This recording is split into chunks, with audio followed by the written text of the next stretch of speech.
What's going on, everybody? It's Jeff Iafrate from Crunch Time here with some breaking news.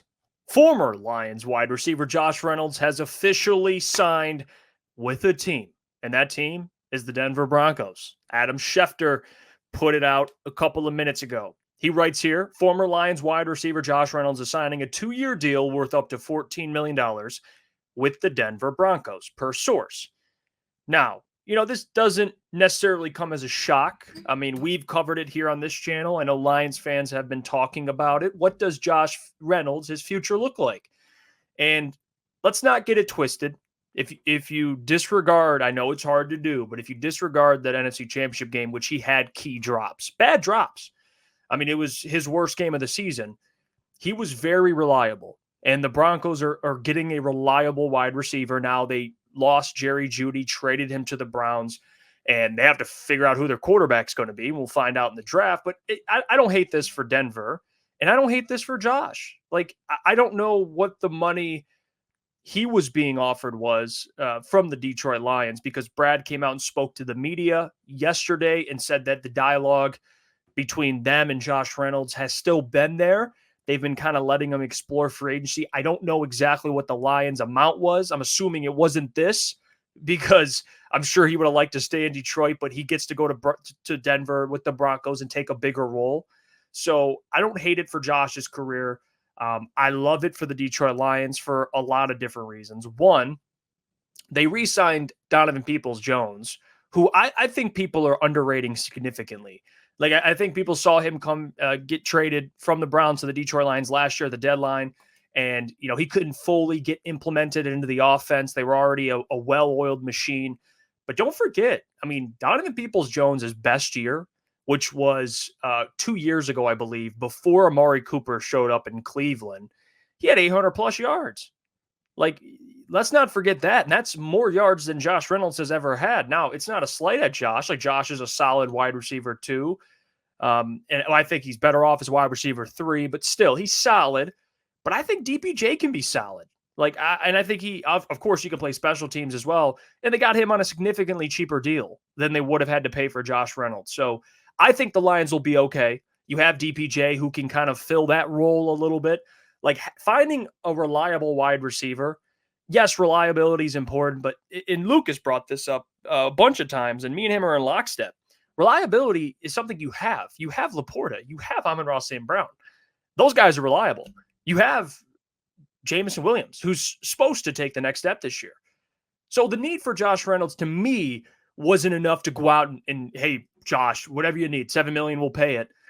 You'd rather save that money, take what you paid for DPJ, which is a significant discount to what they would have paid for Josh Reynolds. He can fill that role, and they can go out and draft a wide receiver in the first 3 rounds, which, guys, I mean, I don't know if you guys have been paying attention to the draft coverage. This is a very, very deep wide receiver class. One of the deepest we've seen in a couple of years now. So you got a guy in Brad Holmes who found Amon-Ra St. Brown in the 4th round. And I know that doesn't happen often, but you don't have confidence you can find a Josh Reynolds level type of receiver, his level of play in the draft that can develop and become a Josh Reynolds? Yes, of course you can. So this is something I've always been a supporter of, letting Josh go, him finding a team that'll pay him the amount of money he wants. Of course, I believe he just got married. I'm not sure if he just had a kid or not, but he's in that phase of his life. He wants to get paid, which I respect. Go get your money. But the Lions are going to be just fine. There's Xavier Legette, there's Malachi Corley, Brendan Rice. There's so many names that are going to be mid-round guys, maybe second, maybe mid is a little aggressive, but second, third-round guys that you can grab. I mean, even some guys in the first that might fall. I'm not for drafting one in the first round. That's not something I'm all aboard on. But still, there's going to be guys that are going to be there. So this is the best decision for the Lions. I have no ill will. I'm not going to sit up here and say, dang, they let Josh Reynolds get away. I know a lot of people are going to bring up the NFC Championship game, which, okay, fair. But he was reliable. But now he can go be reliable somewhere else. In the AFC, good luck with the Broncos. Jarrett Stidham and probably Bo Nix. So the Lions will be just fine, everybody.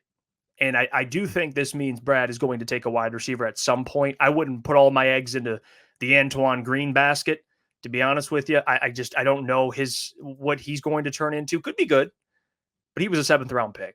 So expect the Lions to take a wide receiver in the first 3 rounds. That's what I take away from this. They don't have a 4th round pick. I think it just adds to an already great mystery for the draft. Like I always say with Brad, it's like trying to crack a safe you can't open. So this kind of adds, will they take a wide receiver? Where will they take a wide receiver? But this offense will be just fine, guys. I mean, again, you got your number 1 wide receiver. You got your number 2 wide receiver expected in Josh Reynolds. You got a tight end, clear tight end. If you want to go option, he's the second option, technically. And then you have DPJ, which you can utilize however you want to utilize. You got Khalif Raymond. You're going to, assuming they draft somebody, they'll be all right. They'll be just fine. And there you have it.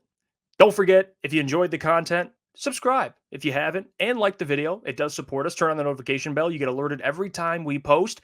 And of course, we're live every day, 8 p.m. to 10 p.m. weekdays. And we have content on the weekends as well. I appreciate you taking the time out of your day to tune in. And I'll see you guys next time here on Crunch Time.